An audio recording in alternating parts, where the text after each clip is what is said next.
나침반. 예수께서 그들에게 너희는 따로 외딴 곳으로 가서 좀 쉬어라 하고 말씀하셨다. 오고 가는 사람들이 너무 많아 음식을 먹을 겨를조차 없었던 것이다. 우리는 삶의 정상에 오르기 위해 쉼없이 일하면서 모든 정성을 다합니다. 조금만 더 라는 구호 아래 온 힘을 다해 정상에 오르려 합니다. 이렇게 살다가 인생의 끝자락에 남는 것은 무엇일까요? 삶의 정상에 오르면 오를수록, 그리고 정상에 가까워질수록 무엇을 위해 온 힘을 다해 살았는지 혼란이 찾아옵니다. 그렇기 때문에 어디로 가야 할지 방향을 알려주는 내면의 나침반이 필요한 것은 아닐까요? 우리는 어떻게 하면 인생을 의미 있고 보람되고 가치 있게 살아갈 수 있을까를 고민하게 됩니다.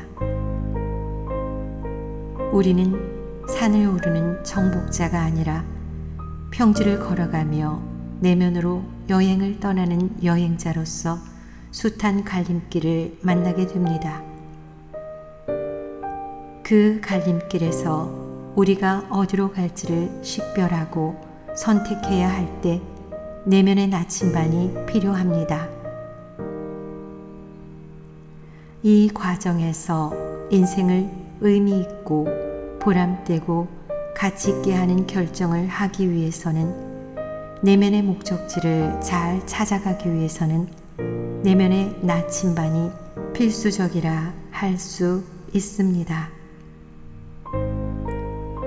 우리는 정상을 향해 있는 정해진 길을 따라가는 것이 아니라 자신이 가는 기준과 방향을 확실히 파악하고 그에 맞게 제대로 나아가고 있는지를 살펴보아야 합니다. 정상을 바라보며 살아가던 우리에게 이러한 전환이 쉬운 일은 아니지만 불가능한 것도 아닙니다. 산 정상에 오르면 내려와야 하지만 평지를 걷는 이는 내려갈 필요가 없는 나침반만 따라가면 됩니다. 이 나침반의 기준은 내가 나이게끔 만드는 일을 하는 데 있고, 그 방향은 양심의 소리, 즉 하느님의 소리를 듣고 따라가는 데 있습니다. 망망한 바다 한가운데서 배 한 척이 침몰하였습니다. 모두 구명보트에 옮겨 탔지만 한 사람이 보이지 않았습니다. 빨리 구명보트가 떠나야 하는데 그가 나타나지 않자 모두 절박한 표정으로 안절부절 못하고 있었습니다. 그런데 급히 달려나온 그 선원이 꼭 쥐고 있던 손바닥을 펴보이며 말했습니다. 모두 나침반을 입고 나왔기에 구명보트를 타는 것도 중요하지만 구명보트를 타고 어느 방향으로 갈 것인지를 아는 것도 중요합니다. 내 삶을 되돌아보면서 나는 그저 정상만을 향하여 가고 있는가? 아니면 내면의 나침반을 가지고 하느님의 소리를 들으며 가고 있는가를 성찰해야 합니다. 잠심을 통하여 참 나를 찾은 사람은 하느님의 뜻만을 찾고 발견하려 하기 때문에 하느님 외에는 어느 곳도 필요로 하지 않으며 어느 것에도 의존하지 않습니다. 그래서 참 나를 찾은 사람은 홀로 있지만 가치 있는 사람이며 군중 속에 있어도 군중에 속해 있지 않습니다. 잠심 상태에 있을 때 우리는 이 세상에서 살고 있지만 이 세상에 속해 있지 않습니다. 세상이 우리 안에 있지 않기 때문입니다. 그러므로 우리가 일상에서 어떤 일을 반복할 때에는 반드시 그 일이 내 삶에 의미를 주는가를 살펴보아야 합니다. 또 이것이 내 삶의 기준이나 방향을 제시하는지, 즉 하느님의 뜻을 찾고 발견하도록 돕는 나침반 역할을 하는지를 보아야 합니다. 그래서 모든 것을 멈추고 뒤돌아볼 수 있는 성찰의 시간, 즉 하나님 안에서의 쉼이 필요한 것입니다. 이러한 나침반의 역할을 하는 성찰의 쉼 없이는 인생을 무의미하게 살아가기 쉽습니다.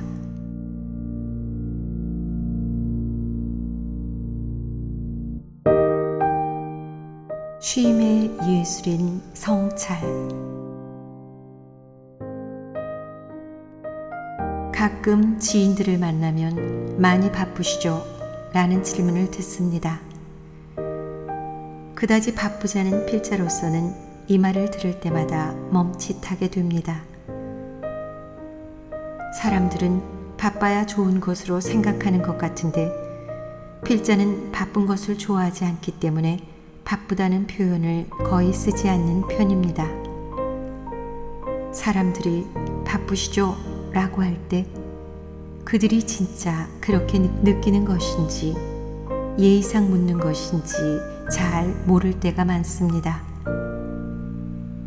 어떤 때는 사실 나는 바쁘지 않은데 내가 많이 바쁠 것이라고 판단하는 상대방을 보면서 나를 잘 알지 못하고 있다는 느낌이 들기까지 합니다. 나를 잘 모르는 사람이 그랬다면 이해가 되지만 잘 아는 사람이 그렇게 말하면 갑자기 거리감이 느껴질 때가 있습니다. 나는 일상생활에서도 별로 바쁘고 싶지 않은 사람이기 때문입니다. 바쁘다는 것은 내가 바쁜 곳에 잡혀 있다는 의미가 아닐까요? 일에 잡혀 살지 않고 일을 부리면서 살아야 하지 않을까요? 일을 부리게 될 때는 바쁠 수가 없습니다. 계속 바쁘다는 말은 하는데 정작 무엇이 그리 바쁜지는 잘 알지 못한 채 살아가는 사람이 많습니다. 바쁘다고 말하는 사람들을 보면 일에 빠져 자신을 못 보는 경우가 많은데 안타까운 일입니다. 바쁘다는 말을 하는 대신 자신이 무엇을 하고 있는지를 살펴보고 성찰하는 것이 더 중요하다고 봅니다. 성찰을 통해서 바쁜 나를 객관화시켜서 본다면 바쁜 원인을 알 것이고 그것을 정화하면 그 바쁜 삶에서 해방될 수 있기 때문입니다. 그렇기 때문에 쉴 사이 없이 바쁘게 걸어가고 있는 우리에게 가장 필요한 것은 성찰이라는 쉼입니다. 성찰을 통하여 내면의 나침반을 따라가야 합니다. 일을 하면서 성찰하기 위한 쉼이 있어야 방향을 잡을 수 있고 성찰이라는 쉼을 통해 하느님 안에서 즐겁게 일을 할 수 있습니다. 성찰을 쉼이라고 한 것은 성찰이 다시 일이 되어서는 안 되기 때문입니다. 여기서 성찰은 일이 아닌 쉼이어야 합니다.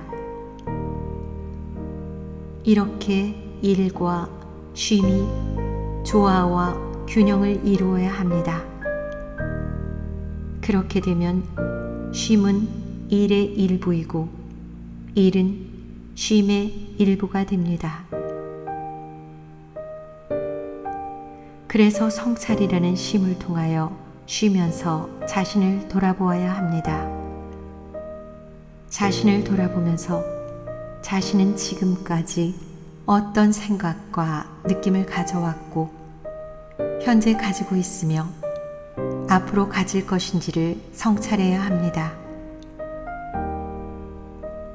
이러한 성찰이 우리의 그늘이며 휴식이며 쉼이기 때문입니다.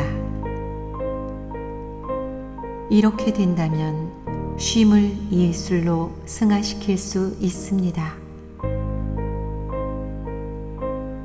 동양화의 아름다움은 그림의 내용에 있다기보다 그 여백에 있습니다.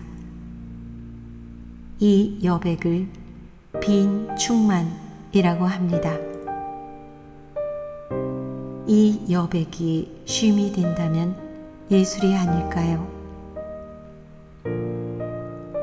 우리의 삶을 예술로 승화시킬 수 있는 유일한 길은 바로 성찰을 통한 쉼입니다. 아무것도 없고 텅 비어있는 공간, 즉 여백에서 진정한 쉼을 누릴 수 있는 충만이 생겨납니다. 이 쉼이 바로 잠심이며 하느님 안에서 머무르는 것이고 제대로 된 기도입니다. 이러한 의미에서 제대로 하는 기도는 감히 예술이라고 말할 수 있습니다. 기도란 내가 무엇을 하는 것이 아니라 하느님께서 무엇을 하시는 것이듯이 쉼을 통해 무엇인가를 하려고 하는 것이 아니라 그림의 여백처럼 그냥 놓아두고 맡긴다면 그 자체로 사람을 충만케 하는 훌륭한 예술이 될 수 있습니다.